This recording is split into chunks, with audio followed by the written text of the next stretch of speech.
Hi friends, ఈరోజు మళ్ళీ మీకోసం ఇంకో స్వీట్ రెసిపీతో వచ్చేసాను. అదేంటంటే ఇప్పుడు వీడియోలో చూపించి వివరించి చెప్తాను. హెల్తీగా ఉంటుంది, టేస్టీగా కూడా ఉంటుంది. ఇష్టపడని పిల్లలు, పెద్దవాళ్ళు ఎవరైనా సరే ఇష్టంగా తినగలిగేంత బాగుంటుంది. నేను చెప్పడం కాదు, మీరు ట్రై చేయండి. నా వీడియోలో చూపించిన విధంగా యాజ్ టీజ్గా సూపర్ టేస్టీగా వస్తుంది. ఓకేనా. ముందుగా నేను ఎండు కొబ్బరి ముక్కలు ఒక హాఫ్ ఉంటుంది కదా చిప్ప, హాఫ్ చిప్ప వరకు తీసుకున్నాను. చిన్న చిన్న పీసెస్ కట్ చేసుకొని 3 యాలకులు వేసి పౌడర్ చేసుకున్నాను. అది బాగా పౌడర్ అయ్యింది అనుకున్న తర్వాత బొంబాయి రవ్వ ఉంటుంది కదా, బొంబాయి రవ్వ ఒక పెద్ద స్పూన్తో 1 స్పూన్ అంత వేసుకోండి. కరెక్ట్గా సరిపోతుంది, ఇబ్బంది లేదు. ఇంకా దాంతోపాటు క్యారెట్, బీట్రూట్ ఒక 2 క్యారెట్స్, ఒక పెద్ద బీట్రూట్ సరిపోతుంది. ఈ క్వాంటిటీకి వేసేసుకొని చక్కగా మెత్తగా పేస్ట్ లాగా పట్టుకోవాలి. పేస్ట్లా అవ్వడం కోసము వాటర్ వేసుకొని పేస్ట్ లాగా పట్టేసుకోండి, ఇబ్బంది లేదు.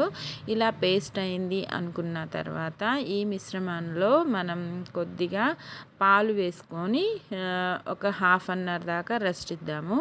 పాలు వేసుకొని నానబెట్టినట్టు అవుతుందన్నమాట. చక్కగా నేను చూపించిన ఒక టీ గ్లాస్ పాలు సరిపోతాయి, ఎక్కువగా అవసరం లేదు. ఒక్క టీ గ్లాస్ పాలు మిక్స్ చేసుకొని ఇంకా మూత పెట్టేసుకొని ఒక హాఫ్ అన్ అవర్ పక్కన పెట్టుకుందాము. ఈ మిశ్రమాన్ని చక్కగా మనకి నానబెట్టినట్టు అవుతుంది. ఇంకా హాఫ్ అన్ అవర్ తర్వాత రెసిపీ స్టార్ట్ చేసేసుకుందాము. ఒక పాన్ పెట్టేసుకొని నెయ్యి కంపల్సరీ వేసుకుంటాను, ఎందుకంటే ఇంట్లో ఉంటుంది కాబట్టి నాకు అవైలబుల్గా. మీ దగ్గర నెయ్యి ఉన్నప్పుడే స్వీట్ ట్రై చేయండి. చిన్నపిల్లలకి నెయ్యి పెడితే చాలా చాలా మంచిది కదా, వాళ్ళ బ్రెయిన్ డెవలప్ అవుతుంది అని చెప్తారనమాట. అది కూడా ఇంట్లో చేసింది అయితే ఇంకా హెల్దీ అనమాట. ఇంకా ముందుగా జీడిపప్పులు అయితే ఒక 7 దాకా కట్ చేసి వేసుకొని అవి ఫ్రై చేసి పక్కన పెట్టేసుకున్నాను. ఇంకా ఈలోపు ఇదేమో గోధుమ పిండి అనమాట. అది పెద్ద స్పూన్తో 1 స్పూన్ అంత నెయ్యిలో వేసుకొని చక్కగా ఫ్రై చేసుకుంటున్నాను. ఇది ఈజీగానే ఫ్రై అయిపోతుంది. హై ఫ్లేమ్లోనే పెట్టేసుకొని ఒక 2 మినిట్స్ ఫ్రై చేసుకుంటే సరిపోతుంది. ఇది ఫ్రై అయింది అనుకున్న తర్వాత మనం అక్కడ నానబెట్టి పెట్టాం కదా క్యారెట్, బీట్రూట్, బొంబాయి రవ్వ, పాలు ఇంకా వేసిన ఆ మిశ్రమాన్ని దీనిలో వేసుకొని వాటర్ దగ్గర పడేంతసేపు మిక్స్ చేసుకుంటే, ఈ మిశ్రమాన్ని వేసుకొని వాటర్ అంతా దగ్గర పడేంతసేపు మిక్స్ చేసుకోవాలి. దీనిలో నేను పంచదార వేసి ట్రై చేశాను. మీరు పంచదార అవాయిడ్ చేయాలి అనుకున్న వాళ్ళైతే బెల్లం వేసి ట్రై చేయండి. చాలా చాలా బాగుంటుంది ఈ హల్వా అనేది.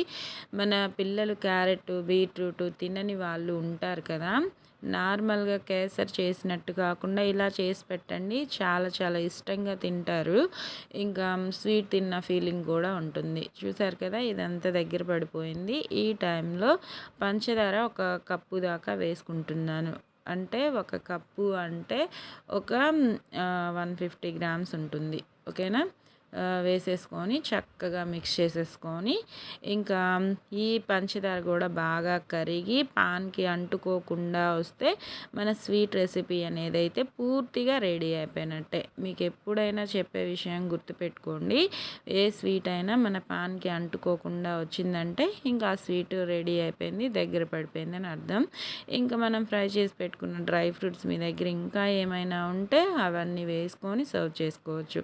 లాస్ట్ అండ్ ఫైనల్ ఇంకొక స్పూను నెయ్యి వేసుకుంటున్నాను. ఈ నెయ్యి ఫ్లేవర్తో ఎక్కువగా ఇష్టపడి తినే పిల్లలు ఉంటారు కాబట్టి వేసుకొని చేసుకోండి. ఇష్టం లేని వాళ్ళు ఈ టైంలో స్కిప్ చేయొచ్చు, ఇబ్బంది లేదు. ఓకేనా. మన స్వీట్ షాప్స్లో కొనే స్వీట్స్ కంటే ఇది హెల్దీ స్వీటు, టేస్ట్ కూడా అంతే బాగుంటుంది, నేను గ్యారంటీ ఇస్తాను. మీరు ట్రై చేసి పిల్లలకి తినిపించి మీకు ఎలా వచ్చిందో కామెంట్స్లో పెట్టి నాకు చెప్పండి కామెంట్స్లో. ఓకేనా.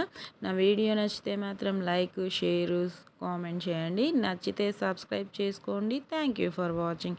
ఎప్పుడు చెప్పే విషయమే, ఆరోగ్యంగా తినండి, సంతోషంగా ఉండండి. ఇంకా మరిన్ని వీడియోస్తో కొత్త కొత్త రెసిపీస్తో మీ ముందుకు వస్తాను. మీ ఝాన్సీ రాణి. స్వీట్స్, స్నాక్స్, రైస్ ఇంకా కర్రీస్ అన్ని వెరైటీస్ చేస్తూనే ఉంటాను.